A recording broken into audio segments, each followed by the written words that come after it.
내가 죽기 전에 말해둔다. 넌 요양원도 못 와. 내 얼굴 보러 오지 마. 보호자는 성호야. 넌 아무것도 아니니까. 내가 벌었다고 웃기지 마. 어차피 내 건물에서 장사한 거잖아. 나가면 끝이야. 다시는 이 집 문 들어서지 마. 미영에게는 무슨 일이 있었던 걸까요? 지금부터 그 이야기를 들려드리겠습니다. 본격적인 이야기를 시작하기 전에 무료인 구독과 좋아요 버튼을 눌러주시면 큰 힘이 됩니다. 그리고 댓글로 여러분의 생각을 들려주세요. 그럼 이야기 시작하겠습니다. 서울 외곽 낡은 아파트 상가 건물 1층에는 작은 반찬 가게가 하나 있습니다. 간판도 허름하고 유리문도 낡았지만 이곳은 미영에게 전부였습니다. 아니, 전부여야만 했습니다. 새벽 5시 미영은 어김없이 가게 문을 열었습니다. 48배 나이지만 손은 여전히 빨랐습니다. 콩나물을 씻고 멸치를 볶고 시금치를 데치는 동안에도 미영의 머릿속엔 늘 같은 생각이 맴돌았습니다.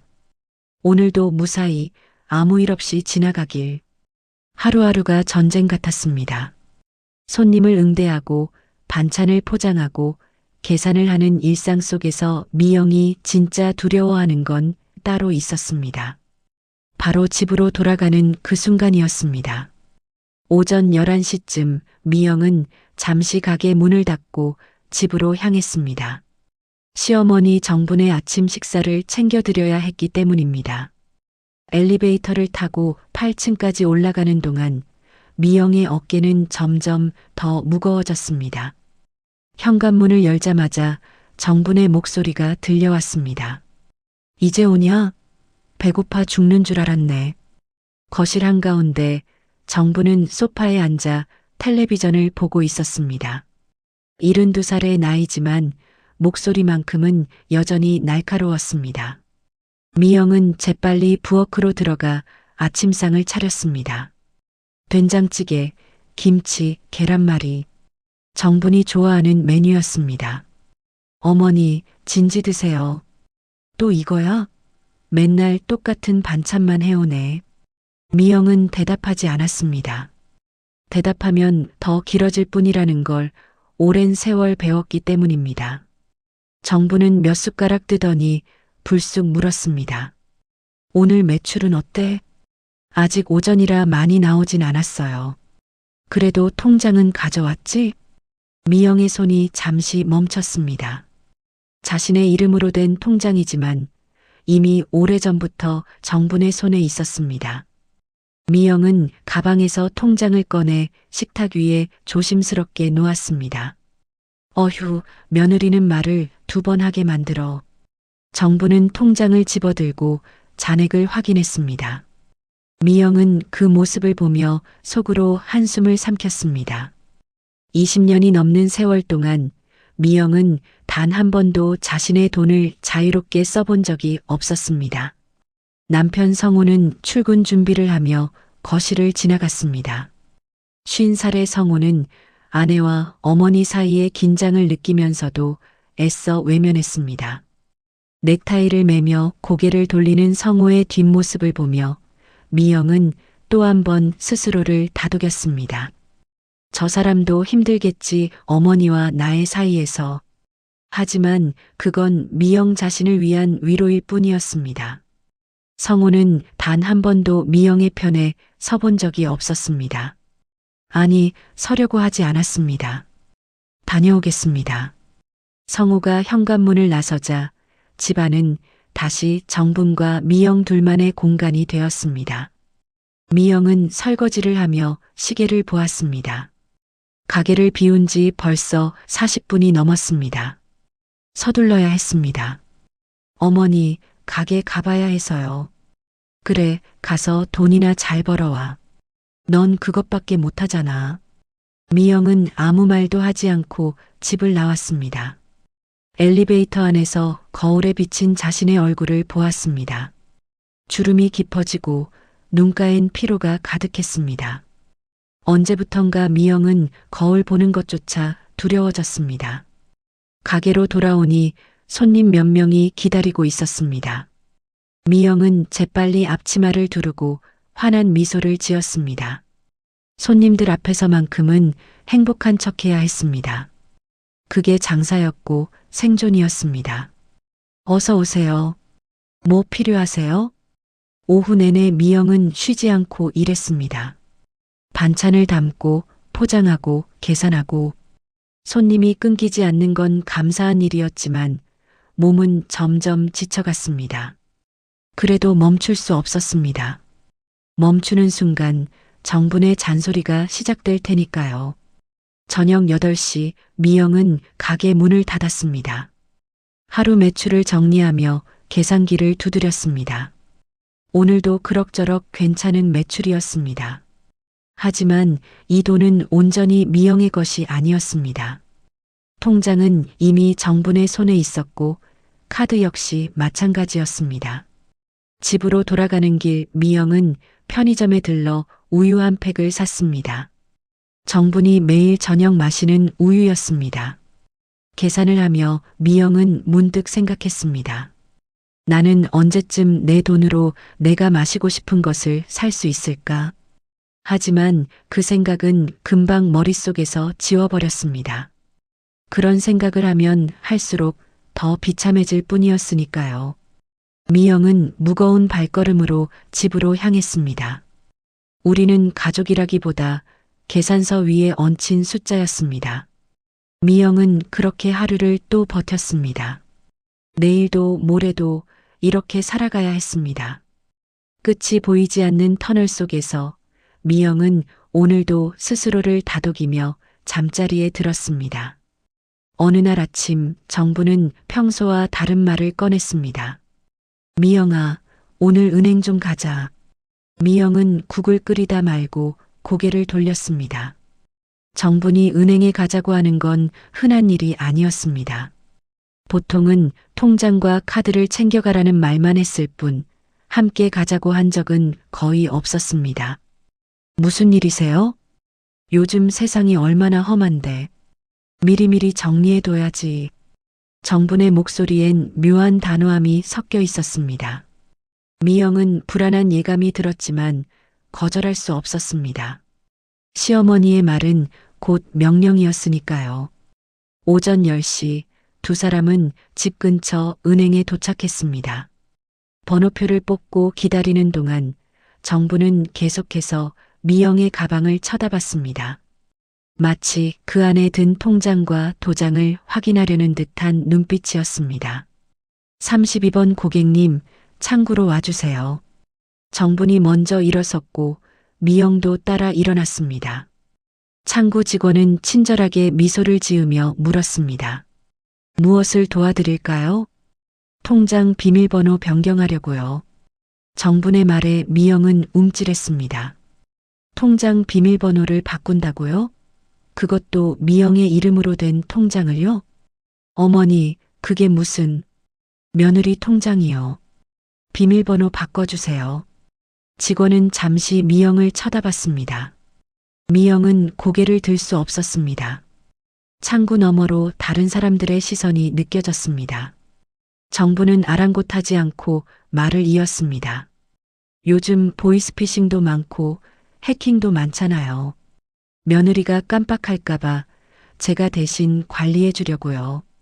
직원은 미영에게 물었습니다. 본인 확인이 필요합니다. 신분증 있으신가요? 미영은 떨리는 손으로 신분증을 꺼냈습니다. 머릿속이 복잡했습니다. 거부해야 할까요? 하지만 여기서 거부하면 집에 돌아가서 어떤 일이 벌어질지 뻔했습니다. 정분의 성격상 며칠 동안 집안이 전쟁터가 될 게 분명했습니다. 비밀번호 새로 설정해 주세요. 직원이 키패드를 미영 쪽으로 밀었습니다. 하지만 정분이 재빨리 가로막았습니다. 제가 할게요. 며느리는 숫자를 자꾸 까먹거든요. 그 순간 미영은 자신이 완전히 무력한 존재라는 걸 깨달았습니다. 은행 창구 앞에서 낯선 사람들이 지켜보는 가운데 자신의 통장 비밀번호가 시어머니 손에 넘어가는 걸 그저 바라만 봐야 했습니다. 내가 벌어서 모은 돈? 웃기지 마. 이 집 덕분에 장사한 거잖아. 정분의 목소리는 낮았지만 날카로웠습니다. 미영은 입술을 깨물었습니다. 할 말이 없었습니다. 아니, 할 말은 많았지만 할 수 없었습니다. 어머니가 벌어준 돈이 없었으면 내가 가게를 차렸겠어?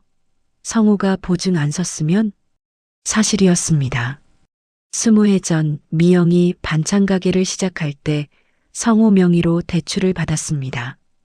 정부는 그때부터 늘 그 이야기를 꺼냈습니다. 마치 미영의 모든 것이 이 집안 덕분이라는 듯이. 비밀번호 변경은 순식간에 끝났습니다. 정부는 만족스러운 표정으로 통장을 받아들었습니다. 미영은 그저 의자에 앉아 있을 뿐이었습니다. 카드도 재발급 받아야겠네. 혹시 모르니까. 어머니, 왜 내가 관리해 주는 게 싫어? 미영은 더 이상 말하지 못했습니다. 은행을 나서는 길 정부는 가벼운 발걸음으로 앞서갔습니다. 반면 미영의 발걸음은 점점 무거워졌습니다. 집으로 돌아오는 길 정부는 계속 말했습니다. 이게 다 너를 위한 거야. 내가 돈 관리를 못하잖아. 미영은 대답하지 않았습니다.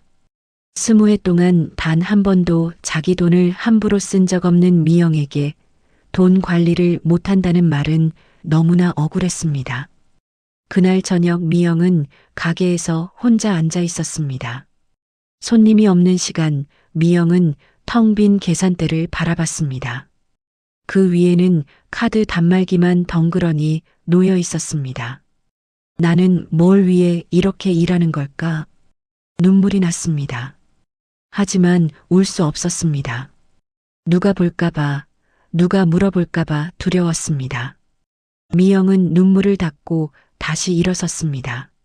며칠 뒤 정부는 또 다른 요구를 했습니다. 도장도 내놔. 도장까지요? 왜? 내 거 아니야? 시어머니한테 못 줘? 결국 미영의 도장까지 정분의 손에 들어갔습니다. 통장, 카드, 도장. 미영의 이름으로 된 모든 것이 이제 정분의 것이 되었습니다. 밤늦게 성우가 퇴근했습니다. 미영은 용기를 내어 말했습니다. 여보, 오늘 어머니가. 엄마 무슨 일 있어? 통장 비밀번호를 바꾸셨어. 제 통장인데. 성우는 넥타이를 풀며 한숨을 쉬었습니다. 그게 뭐 대수야. 엄마가 관리해 주시겠다는데.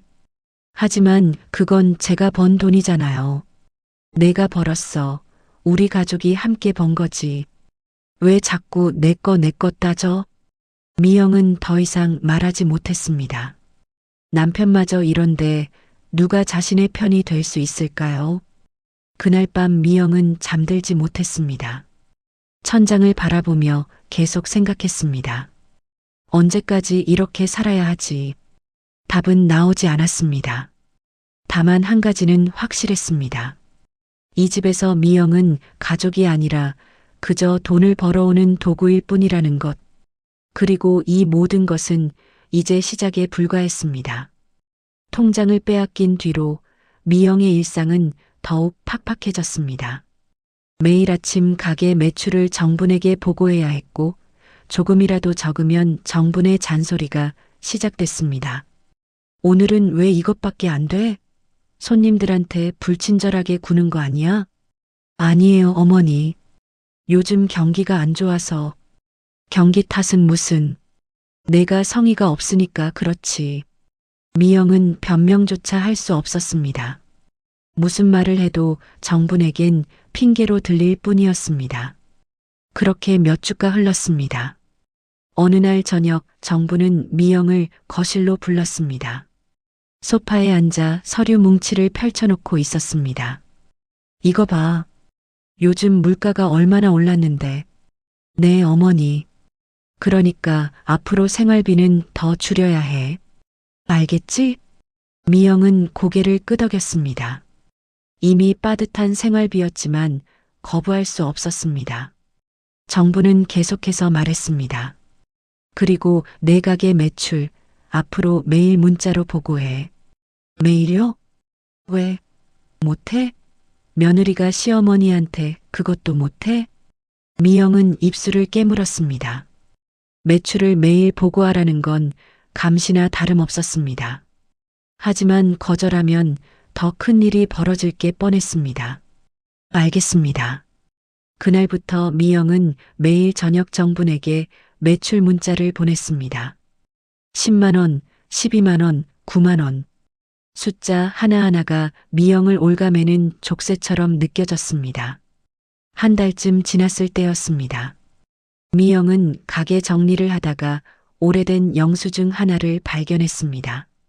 10년 전 가게를 처음 열었을 때 성우와 함께 찍은 사진이 끼워져 있었습니다. 그때는 희망이 있었습니다. 열심히 일하면 언젠가 빚도 갚고 여유로운 삶을 살 수 있을 거라 믿었습니다. 하지만 지금은 어떤가요? 빚은 갚았지만 미영의 삶은 오히려 더 힘들어졌습니다. 여보. 그날 밤 미영은 침대에 누워있는 성우에게 조심스럽게 말을 걸었습니다. 응? 나 너무 힘들어. 성우는 핸드폰을 보다 말고 고개를 돌렸습니다. 왜? 무슨 일 있어? 어머니가 매일 매출 보고하라고 하시고 생활비도 줄이래. 나는 매일 새벽부터 밤까지 일하는데 그게 뭐가 힘들어? 엄마도 내 걱정해서 그러시는 거잖아. 미영은 말문이 막혔습니다. 걱정이라고요? 이게 걱정인가요? 엄마가 얼마나 고생하며 사셨는데 우리 키우느라 평생 고생만 하셨어. 나도 알아요. 하지만 좀 참아, 미영아. 엄마 연세도 있으시고 우리가 효도해야지. 성우는 다시 핸드폰을 들었습니다. 대화는 거기서 끝났습니다. 미영은 천장을 바라보며 눈물을 흘렸습니다. 소리 내지 않고 조용히. 이 집엔 내 편이 없구나. 그 깨달음은 너무나 슬펐습니다. 20해를 함께 산 남편도 피땀 흘려번 돈도 아무것도 미영의 것이 아니었습니다. 다음 날 정부는 더욱 노골적으로 변했습니다. 미영아, 요즘 반찬질이 떨어졌어. 손님들 불평 많다며? 아니에요, 어머니. 그런 말 들은 적 없는데요. 내가 들었어. 동네 사람들이 그러더라. 정부는 거짓말을 했습니다. 미영은 알고 있었습니다. 하지만 반박할 수 없었습니다. 정부의 거짓말에 맞서는 순간 미영은 불효자가 되니까요. 앞으로 재료비 더 아껴. 요즘 너무 많이 쓰는 것 같아. 하지만 재료비를 아끼면 반찬질이. 그러니까 내가 머리를 써야지. 왜 맨날 시키는 대로만 해? 미영은 할 말을 잃었습니다.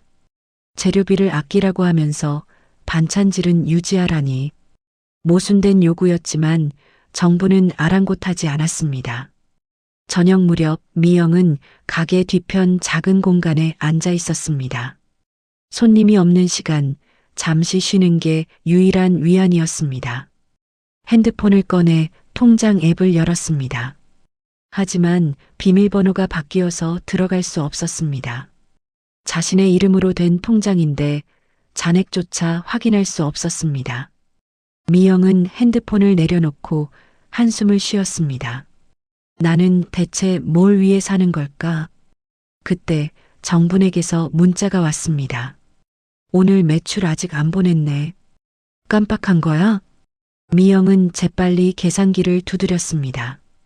오늘 매출은 13만 원. 그리 나쁘지 않은 금액이었습니다. 하지만 문자를 보내는 미영의 손은 떨렸습니다. 이게 무슨 의미가 있을까? 어차피 내 돈도 아닌데. 며칠 뒤 미영은 우연히 옛 친구를 만났습니다. 학창 시절 친했던 수진이었습니다. 미영아, 오랜만이다. 어떻게 지내? 그냥 그렇지 뭐. 너는? 나 애들 키우느라 바쁘지. 그래도 남편이 잘 도와줘서 다행이야. 수진의 밝은 얼굴을 보며 미영은 자신의 처지가 더욱 비참하게 느껴졌습니다. 같은 나이, 같은 시대를 살아가는데 왜 이렇게 다를까요? 시어머니랑은 어때? 우리 시어머니? 따로 사시는데 가끔 뵈러 가지. 그나저나 너희 시어머니는? 미영은 대답하지 못했습니다. 뭐라고 말해야 할까요? 같이 살면서 매일 통제당하고 돈도 빼앗기고 존중받지 못한다고 말해야 할까요? 괜찮아. 잘 지내. 거짓말이었습니다. 하지만 진실을 말할 용기가 없었습니다. 집으로 돌아가는 길 미영은 발걸음이 떨어지지 않았습니다. 집이라는 곳이 감옥처럼 느껴졌습니다. 현관문을 열면 정분이 앉아 있을 것이고 오늘도 무언가 트집을 잡을 게 분명했습니다. 그리고 미영의 예상은 틀리지 않았습니다. 문을 열자마자 정분의 목소리가 들려왔습니다. 이제 오냐? 어디 갔다 이 시간에 와? 미영은 깊은 한숨을 삼키며 안으로 들어갔습니다. 가족이라는 이름의 감옥, 오늘도 미영은 그 안에 갇혀 있었습니다. 겨울이 왔습니다. 찬바람이 불기 시작하면서 미영의 가게도 한산해졌습니다. 추운 날씨 탓에 손님들이 줄었고 매출도 자연스레 떨어졌습니다. 정부는 그런 미영을 더욱 몰아세웠습니다. 겨울이라고 장사 안 돼? 다른 가게들은 잘만 하던데. 요즘 경기가 안 좋아서 다들 힘들어하세요. 남 탓은 하지 마. 내가 노력을 안 하니까 그렇지. 미영은 이미 새벽 5시부터 밤 9시까지 일하고 있었습니다. 더 이상 어떤 노력을 하라는 건지 알 수 없었습니다. 그러던 어느 날 저녁 집에 돌아온 미영은 구급차 소리를 들었습니다. 가슴이 철렁했습니다. 급히 집으로 올라가니 정분이 바닥에 쓰러져 있었습니다. 어머니, 성우가 정분을 부축하고 있었고 곧 구급대원들이 도착했습니다. 병원으로 가는 구급차 안에서 미영은 정분의 손을 잡았습니다. 아무리 힘들게 해도 정분은 미영의 시어머니였습니다. 병원 응급실에서 몇 시간을 기다린 끝에 의사가 나왔습니다. 뇌졸중입니다. 다행히 빨리 오셔서 큰 문제는 없지만 재활이 필요합니다. 재활이요? 네, 그리고 앞으로 혼자 생활하시기는 어려울 것 같습니다. 의사의 말에 성우는 고개를 떨궜습니다. 미영은 복잡한 심경이었습니다. 정분을 미워했지만 동시에 불쌍하다는 생각도 들었습니다. 이번 일주일째 정부는 병실 침대에 누워 미영을 불렀습니다. 미영아, 네 어머니, 내 서류 좀 가져와야겠어. 서류요? 집에 있는 서랍 말이야. 이번 기회에 재산 정리 좀 해야겠어. 미영은 고개를 끄덕였습니다. 집으로 돌아가 정분의 방에 들어갔습니다. 오랜만에 들어가는 방이었습니다. 서랍을 열자 각종 서류들이 가득했습니다. 통장 사본, 보험 증서, 그리고 부동산 서류들. 미영은 하나하나 꺼내며 정리했습니다. 그러다 낯익은 주소가 적힌 서류를 발견했습니다. 이게 뭐지? 서류에는 미영의 반찬 가게가 있는 상가 건물 주소가 적혀 있었습니다. 미영은 자세히 들여다봤습니다. 등기부등본 사본이었습니다. 건물 소유자란에는 이름이 하나 적혀 있었습니다. 하지만 미영은 그 이름을 제대로 보지 못했습니다. 정분이 전화를 걸어왔기 때문입니다. 서류 찾았어? 네, 어머니. 지금 가져갈게요. 미영은 서류들을 봉투에 담아 병원으로 향했습니다. 머릿속엔 계속 그 서류가 맴돌았습니다. 왜 상가 건물 서류가 정분의 서랍에 있을까요? 병실에 도착하자 정부는 서류를 받아들었습니다. 고생했어. 어머니, 근데 이 서류는 뭐예요? 미영이 상가 건물 등기부등본을 가리키자 정분의 표정이 굳어졌습니다. 그건 내가 알 필요 없어. 하지만 제 가게가 있는 건물인데. 됐어. 그냥 내 서류니까 신경 꺼. 정부는 서류를 재빨리 집어넣었습니다. 미영은 더 묻지 못했습니다. 하지만 의문은 커져만 갔습니다. 며칠 뒤 의사는 퇴원 일정을 잡았습니다. 일주일 뒤 퇴원 가능합니다. 하지만 집에서 돌보시기는 어려울 겁니다. 그럼 어떻게 해야 하죠? 요양원 입소를 추천드립니다. 전문적인 케어가 필요하거든요. 성우와 미영은 요양원을 알아보기 시작했습니다. 여러 곳을 방문했지만 비용이 만만치 않았습니다. 한 달에 200만 원이 넘네요. 어쩔 수 없지. 엄마를 제대로 모셔야지. 미영은 아무 말도 하지 않았습니다. 그 돈도 결국 자신이 번 돈에서 나갈 텐데 의견을 물어보는 사람은 아무도 없었습니다. 요양원을 정하고 입소 날짜를 잡았습니다. 2주 뒤였습니다. 그 사이 정부는 계속해서 서류를 들여다봤습니다. 미영아, 은행 좀 다녀와. 무슨 일이세요? 통장 정리 좀 해야겠어. 요양원 들어가기 전에 미영은 정분이 시킨 대로 은행에 갔습니다. 창구 직원에게 정분의 메모를 건넸습니다. 직원은 잠시 서류를 확인하더니 고개를 갸웃했습니다. 손님, 이 계좌는 이미 정리된 계좌인데요. 네, 작년에 해지됐어요. 미영은 혼란스러웠습니다.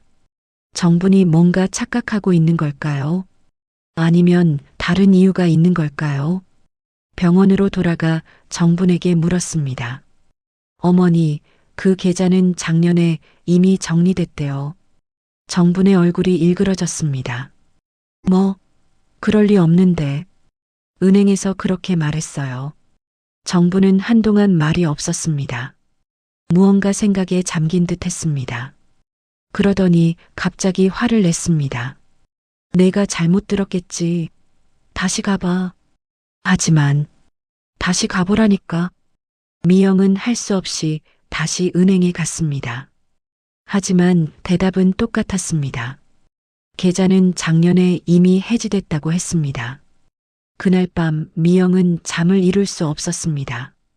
뭔가 이상했습니다. 정분의 반응도 서류 더미 속 상가 건물 등기부등본도 모든 게 수상했습니다. 어머니가 뭔가 숨기고 있는 건 아닐까. 하지만 미영은 그 의심을 떨쳐버렸습니다. 시어머니를 의심한다는 것 자체가 불효처럼 느껴졌기 때문입니다. 다음 날 아침 정부는 성호를 불렀습니다. 미영은 복도에서 기다리고 있었습니다. 병실 문틈으로 두 사람의 대화가 새어나왔습니다. 엄마, 왜 부르셨어요? 성호야, 엄마가 요양원 들어가기 전에 할 말이 있어. 무슨 말씀이세요? 내 재산 말이야. 미리 정리해둬야겠어. 미영의 가슴이 두근거렸습니다. 재산 정리라니 무슨 뜻일까요? 미영은 귀를 기울였지만 이내 간호사가 지나가는 바람에 더 이상 듣지 못했습니다. 병실 문이 열렸고 성호가 나왔습니다. 미영은 물었습니다. 무슨 얘기하셨어? 별거 아니야. 엄마 일이니까 신경 쓰지 마. 또 그 말이었습니다. 미영은 아무것도 물어볼 수 없었습니다. 그저 불안한 마음만 커져갔습니다. 뭔가 큰일이 다가오고 있다는 예감이 들었습니다. 요양원 입소일이 며칠 앞으로 다가왔습니다. 미영은 정분의 짐을 정리하며 분주한 나날을 보냈습니다. 옷가지, 세면도구, 약, 그리고 정분이 챙기라고 한 서류들까지. 이 서류는 꼭 챙겨야 해. 절대 잃어버리면 안 돼. 정부는 서류 봉투를 꼭 껴안으며 말했습니다. 미영은 고개를 끄덕였지만 여전히 찝찝함이 가시지 않았습니다. 입소 전날 밤이었습니다. 미영은 집 거실에서 마지막 짐을 확인하고 있었습니다. 성호는 방에서 통화를 하고 있었고 정부는 소파에 앉아 텔레비전을 보고 있었습니다. 갑자기 정분이 입을 열었습니다. 미영아, 이리 와봐. 미영은 정분 앞으로 다가갔습니다. 정부는 텔레비전을 끄고 미영을 똑바로 쳐다봤습니다. 그 눈빛에는 지금껏 보지 못했던 냉기가 서려 있었습니다. 내가 죽기 전에 말해둘 게 있어. 어머니, 무슨 그런 말씀을. 닥치고 들어. 이 집, 이 돈, 전부 다 내 거야. 미영은 숨이 막혔습니다. 정분의 목소리는 낮았지만 또렷했습니다. 내가 벌었다고? 웃기지 마. 이 집 덕분에 장사한 거잖아. 어머니, 요양원비, 그것도 내 돈으로 내는 거야. 내 돈은 한 푼도 안 쓸 거니까 착각하지 마. 미영의 손이 떨렸습니다. 20해 동안 쌓아온 모든 것이 한순간에 무너지는 기분이었습니다. 그리고 말이야. 정부는 잠시 말을 멈췄다가 차갑게 웃었습니다. 넌 요양원에도 못 와. 내 얼굴 보러 오지 마. 어머니, 그게 무슨. 보호자는 성호야. 넌 아무것도 아니니까. 그 순간 성호가 방에서 나왔습니다.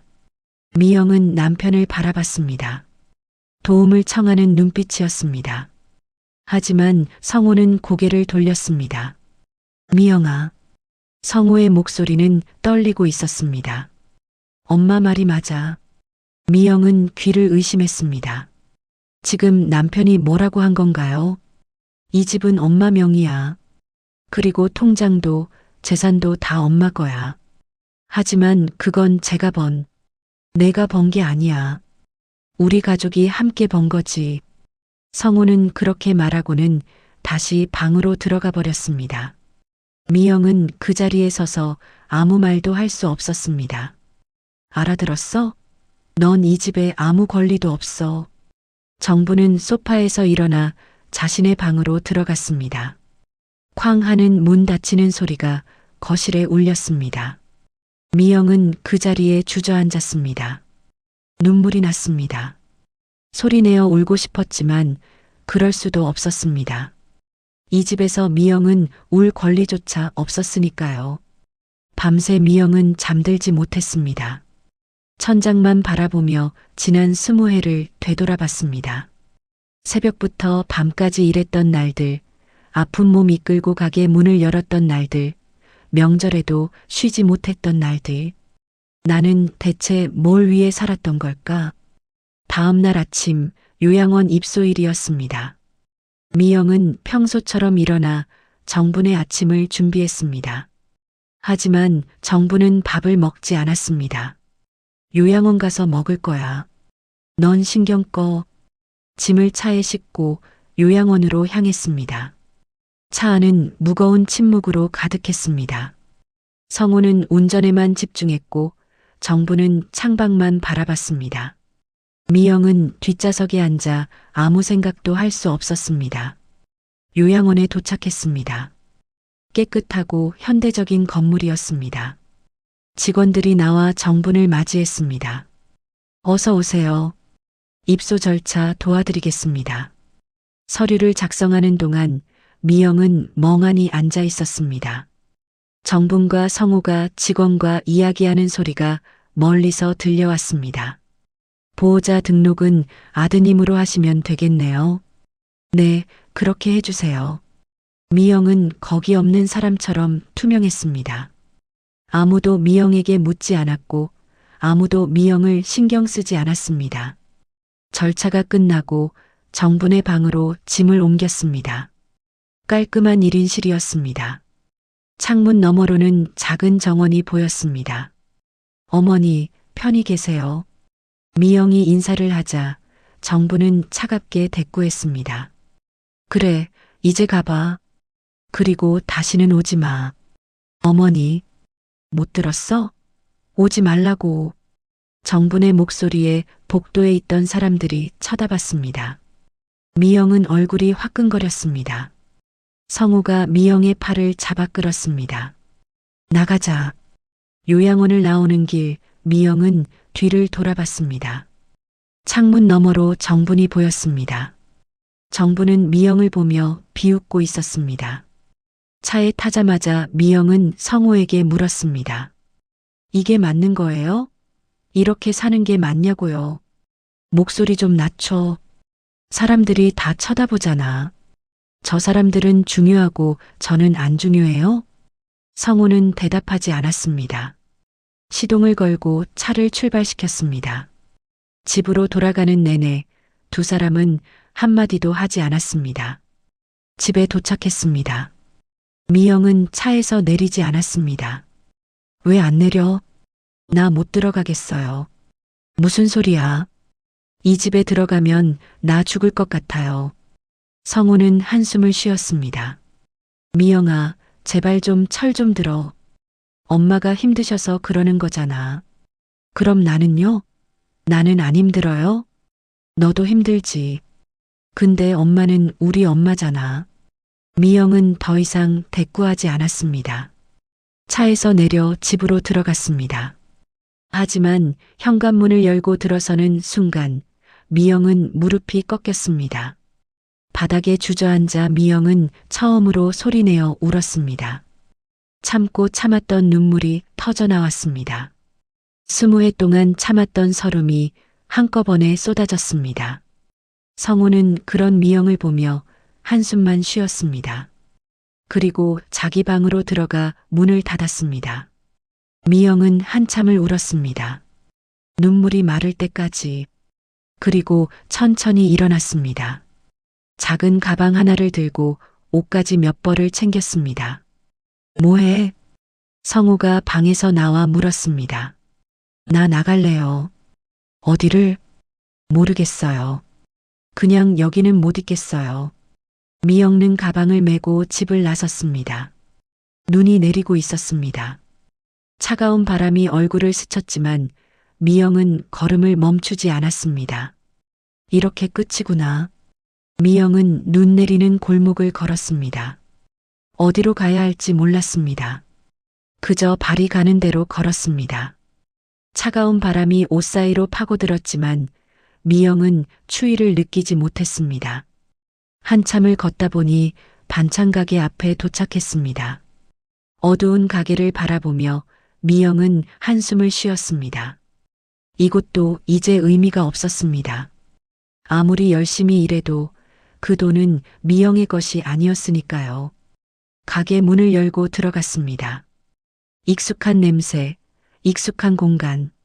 하지만 이제는 낯설게 느껴졌습니다. 미영은 계산대에 앉아 멍하니 어둠 속을 바라봤습니다. 핸드폰이 울렸습니다. 성우였습니다. 미영은 전화를 받지 않았습니다. 다시 울렸습니다. 또 받지 않았습니다. 세 번째 전화가 왔을 때 미영은 전화기를 꺼버렸습니다. 그날 밤 미영은 가게에서 잤습니다. 작은 소파에 몸을 웅크리고 누웠습니다. 잠은 오지 않았습니다. 천장을 바라보며 계속 생각했습니다. 이제 어떻게 살아야 하지? 며칠이 흘렀습니다. 미영은 여전히 가게에서 지냈습니다. 낮에는 평소처럼 장사를 했고 밤에는 소파에서 잤습니다. 성우는 몇 번 더 전화했지만 미영은 받지 않았습니다. 일주일쯤 지났을 때 낯선 번호로 전화가 왔습니다. 미영은 주저하다가 전화를 받았습니다. 여보세요? 김미영 씨, 정분 어르신 보호자분이신가요? 네, 저는 행복요양원입니다. 정분 어르신 건으로 연락드렸습니다. 미영의 가슴이 철렁했습니다. 무슨 일이세요? 입소 서류에 문제가 있어서요. 보호자분께서 직접 오셔야 할 것 같습니다. 저는 보호자가 아닌데요. 아드님한테 연락하셔야. 아드님 연락이 안 되고 계세요. 혹시 오실 수 있으신가요? 미영은 잠시 망설였습니다. 정부는 다시 오지 말라고 했습니다. 하지만 요양원에서 급한 일이라면 그냥 넘길 수도 없었습니다. 알겠습니다. 가보겠습니다. 다음 날 미영은 요양원을 찾았습니다. 원무과 직원이 미영을 맞이했습니다. 어서 오세요. 이쪽으로 앉으세요. 무슨 문제가 있나요? 직원은 서류 몇 장을 꺼냈습니다. 입소 시 제출하신 재산 관련 서류인데요. 확인이 필요한 부분이 있습니다. 재산 서류요? 네, 요양원비 납부 관련해서요. 부동산 등기부등본을 다시 떼어오셔야 할 것 같습니다. 직원은 주소가 적힌 메모지를 건넸습니다. 미영은 그 주소를 보고 깜짝 놀랐습니다. 이건 제 가게가 있는 건물 주소인데요. 네, 그러세요? 왜 이 건물 등기부등본이 필요한 거죠? 직원은 당황한 표정으로 서류를 다시 확인했습니다. 어르신께서 본인 소유 부동산이라고 하셔서요. 미영의 머릿속이 복잡해졌습니다. 정분이 왜 그런 말을 했을까요? 그 건물은 정분의 것이 아니었습니다. 적어도 미영이 알기로는 그랬습니다. 제가 직접 등기부등본을 떼어올게요. 미영은 요양원을 나와 바로 등기소로 향했습니다. 번호표를 뽑고 기다리는 동안 가슴이 두근거렸습니다. 뭔가 중요한 걸 알게 될 것 같은 예감이 들었습니다. 42번 고객님, 창구로 가서 주소를 말했습니다. 직원이 몇 번 키보드를 두드리더니 서류를 출력했습니다. 여기 있습니다. 미영은 떨리는 손으로 서류를 받았습니다. 그리고 소유자란을 확인하는 순간 숨이 멎었습니다. 건물 소유자 김미영. 자신의 이름이었습니다. 믿을 수 없었습니다. 미영은 서류를 다시 확인했습니다. 분명했습니다. 소유자는 김미영, 바로 자신이었습니다. 어떻게 이런 일이? 미영은 기억을 되살려 봤습니다. 15년 전 정분이 갑자기 부탁했던 일이 떠올랐습니다. 미영아, 잠깐만 내 명예 좀 빌려줘. 명의요? 빚쟁이들이 자꾸 따라다녀서 그래. 재산 좀 숨겨야겠어. 하지만 그건 며느리가 시어머니 부탁도 못 들어줘? 금방 다시 바꿀 거니까 걱정 마. 그때 미영은 잘 몰랐습니다. 명의를 빌려준다는 게 정확히 무슨 의미인지. 그저 시어머니의 부탁이니까 따랐을 뿐입니다. 그런데 그게 이 건물이었다니. 미영은 손이 떨렸습니다. 그리고 깨달았습니다. 정부는 이 사실을 잊고 있었던 겁니다. 아니, 알면서도 미영에게 숨긴 걸까요? 미영은 등기부등본을 가방에 넣고 밖으로 나왔습니다. 어지러웠습니다. 모든 게 혼란스러웠습니다. 자신이 건물 소유자라니. 그럼 지금까지 정분에게 빼앗긴 돈은 뭐였을까요? 카페에 들어가 커피를 시켰습니다. 자리에 앉아 다시 등기부등본을 펼쳤습니다. 소유권 이전 날짜는 15년 전이었습니다. 그때부터 줄곧 미영의 이름으로 되어 있었습니다. 정분 어머니는 이걸 몰랐던 걸까? 아니면 알고도 미영을 속인 걸까요? 미영은 혼란스러웠습니다. 하지만 한 가지는 분명했습니다. 법적으로 이 건물은 미영의 소유였습니다. 핸드폰을 꺼내 성호에게 전화를 걸었습니다. 오랜만이었습니다. 여보세요. 나야. 미영아, 어디 있어? 지금 당장 집으로. 여보, 우리 얘기 좀 해야겠어. 무슨 얘기? 직접 만나서 하자. 카페로 와줄래? 성우는 잠시 침묵했다가 대답했습니다. 알았어. 어디야? 미영은 카페 주소를 알려줬습니다. 30분쯤 지나 성우가 도착했습니다. 지친 얼굴이었습니다. 갑자기 왜 이래? 집에 안 들어온 지가 며칠인데. 미영은 대답 대신 등기부등본을 꺼내 성우 앞에 놓았습니다. 이게 뭐야? 읽어봐. 성우는 서류를 집어들고 읽기 시작했습니다. 그리고 점점 얼굴이 굳어갔습니다. 이게 진짜야? 응. 방금 등기소에서 뗐어. 그럼 이 건물이 내 거야. 법적으로는. 성우는 할 말을 잃은 듯 입을 다물었습니다. 미영은 조용히 말했습니다. 15년 전 어머니가 명예 빌려달라고 했을 때 기억나? 그게 이 건물이었어. 하지만 나도 몰랐어. 오늘 처음 알았어. 둘은 한참 동안 아무 말도 하지 못했습니다. 카페 안에는 잔잔한 음악만 흘렀습니다. 미영은 커피를 한 모금 마시며 생각했습니다. 이제 어떻게 해야 하지? 성우는 등기부등본을 내려놓고 한숨을 쉬었습니다. 엄마한테 말해야 해. 기다려. 아직은 안 돼. 왜? 이건 중요한 문제잖아. 미영은 고개를 저었습니다. 뭔가 확실히 해야 할 게 있었습니다. 정분이 정말 이 사실을 몰랐는지 아니면 알고도 숨긴 건지 확인해야 했습니다. 요양원에서 연락 왔을 때 어머니가 이 건물을 본인 소유라고 하셨대. 그럼 엄마가 착각하신 거네. 착각일까? 15년 동안? 성우는 대답하지 못했습니다. 미영의 말이 맞았습니다. 그렇게 오랜 시간 착각할 수 있을까요? 나 어머니 만나보고 올게. 지금? 응. 이제 확실히 해야겠어. 미영은 자리에서 일어났습니다. 성우도 따라 일어났지만 미영이 손을 저었습니다. 나 혼자 갈게. 당신은 집에 있어. 요양원으로 향하는 길, 미영의 마음은 복잡했습니다. 두려움과 분노, 그리고 슬픔이 뒤섞여 있었습니다. 하지만 이제는 피할 수 없었습니다. 요양원에 도착했습니다. 원무과에 들러 면회 절차를 밟았습니다. 정분 어르신 면회 왔습니다. 아, 며느님이시죠? 어르신 방은 3층 302호입니다. 엘리베이터를 타고 3층으로 올라갔습니다. 복도를 걸으며 미영은 심호흡을 했습니다. 302호 앞에서 잠시 망설이다가 노크했습니다. 들어와. 정분의 목소리였습니다. 문을 열고 들어가자 정분은 침대에 앉아 있었습니다.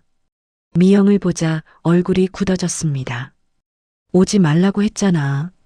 어머니, 할 말이 있어서 왔어요. 할 말? 우리 사이에 무슨 할 말이 있어?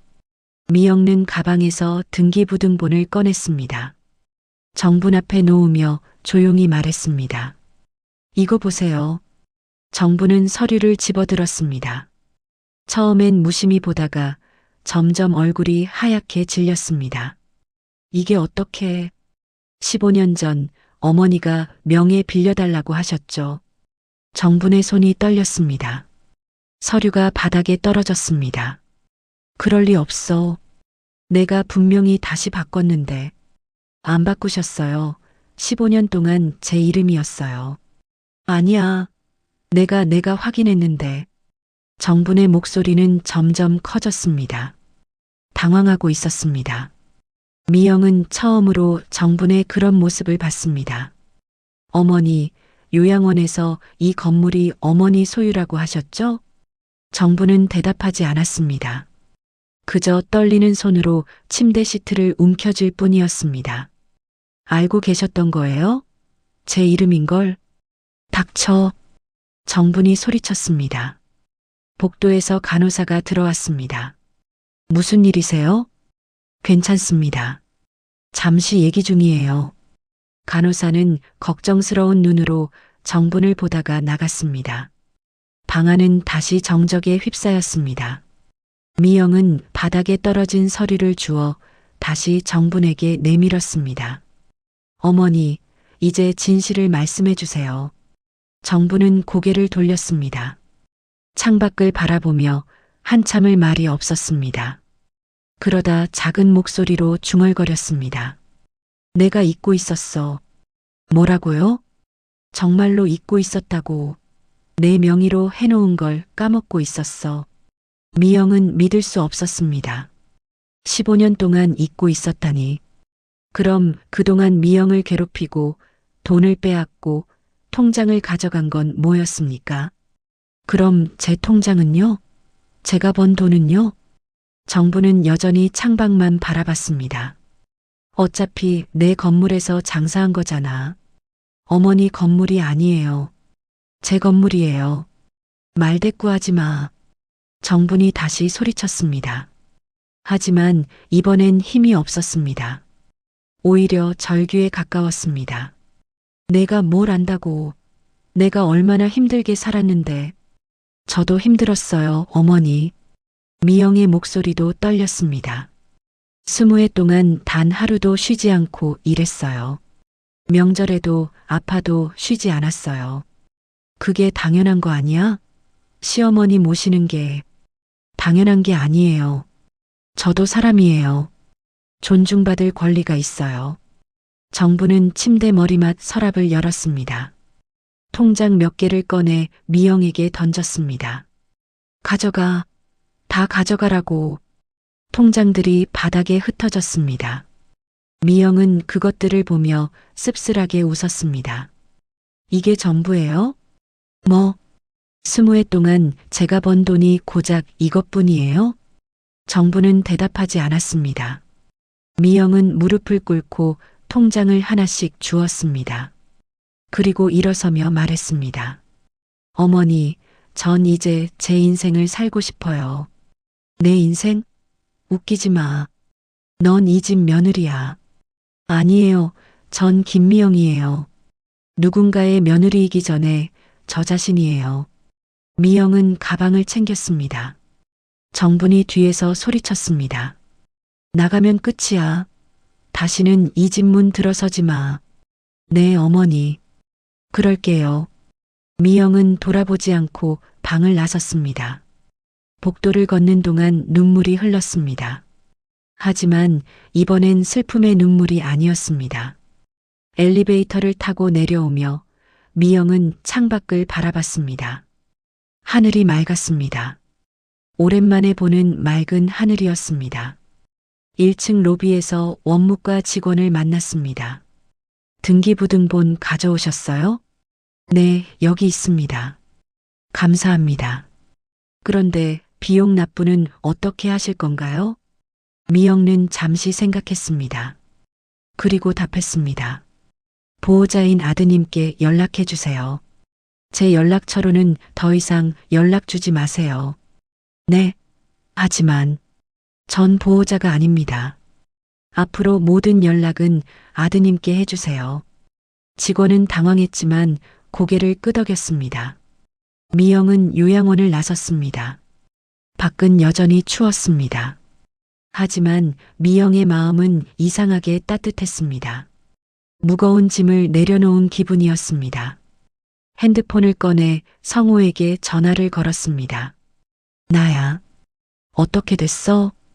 우리 만나서 얘기해야겠어. 진지하게. 무슨 얘기? 미영은 잠시 망설이다가 말했습니다. 이혼 얘기. 전화 너머로 성호의 숨소리가 들렸습니다. 긴 침묵이 흘렀습니다. 미영은 기다렸습니다. 이번엔 더 이상 양보하지 않을 생각이었습니다. 알았어. 어디서 볼까? 미영은 장소를 정했습니다. 그리고 전화를 끊었습니다. 하늘을 올려다봤습니다. 구름 사이로 햇살이 비쳤습니다. 이제 시작이야. 내 인생의 진짜 시작. 며칠 뒤 미영과 성호는 조용한 찻집에서 마주 앉았습니다. 테이블 위에는 서류 몇 장이 놓여 있었습니다. 이혼 합의서였습니다. 정말 이렇게까지 해야 돼? 성호의 목소리는 지쳐 있었습니다. 미영은 고개를 끄덕였습니다. 응, 더 이상은 못 살겠어. 엄마 일 때문이야? 내가 엄마한테 말할게. 앞으로는. 아니야. 미영은 성호의 말을 끊었습니다. 어머니 문제가 아니야. 우리 문제야. 성호는 고개를 숙였습니다. 할 말이 없었습니다. 20해 동안 성호는 단 한 번도 미영의 편에 서지 않았습니다. 그것이 문제였습니다. 미안해. 이제 미안하다는 말은 의미 없어. 미영은 펜을 꺼내 합의서에 서명했습니다. 떨리지 않았습니다. 오히려 후련했습니다. 재산은 반반으로 나누자고 했지? 응, 그게 맞는 것 같아. 하지만 미영은 고개를 저었습니다. 아니야. 나는 내 몫만 가져갈게. 무슨 소리야? 건물은 내 거야. 법적으로도 그렇고 나머지는 당신이 가져. 성호는 놀란 표정으로 미영을 바라봤습니다. 하지만 그건 난 더 이상 이 가족과 얽히고 싶지 않아. 깨끗하게 정리하고 싶어. 성우는 한참을 망설이다가 합의서에 서명했습니다. 그렇게 20회의 결혼 생활이 끝났습니다. 찻집을 나서며 성우가 물었습니다. 앞으로 어떻게 살 거야? 모르겠어. 그냥 내가 하고 싶은 대로 살아보려고. 엄마는 어쩔 거야? 미영은 잠시 멈춰섰습니다. 그건 당신이 알아서 해. 난 더 이상 어머니의 며느리가 아니니까. 둘은 그렇게 헤어졌습니다. 뒤돌아보지 않았습니다. 각자의 길을 가는 것이었습니다. 석 달이 흘렀습니다. 미영은 반찬 가게를 정리했습니다. 오랜 세월 일했던 곳이었지만 미련은 없었습니다. 대신 작은 식당을 열었습니다. 건물 2층, 햇살이 잘 드는 공간에 테이블 6개를 놓았습니다. 메뉴는 단순했습니다. 집밥 같은 정식 몇 가지. 미영이 정말 잘하는 음식들이었습니다. 미영 식당. 간판을 달던 날 미영은 뿌듯했습니다. 처음으로 자신의 이름을 내건 가게였습니다. 시어머니의 눈치도 남편의 허락도 필요 없는 온전히 자신만의 공간이었습니다. 개업 첫날 손님은 많지 않았습니다. 하지만 미영은 개의치 않았습니다. 천천히 자신의 속도로 가면 된다고 생각했습니다.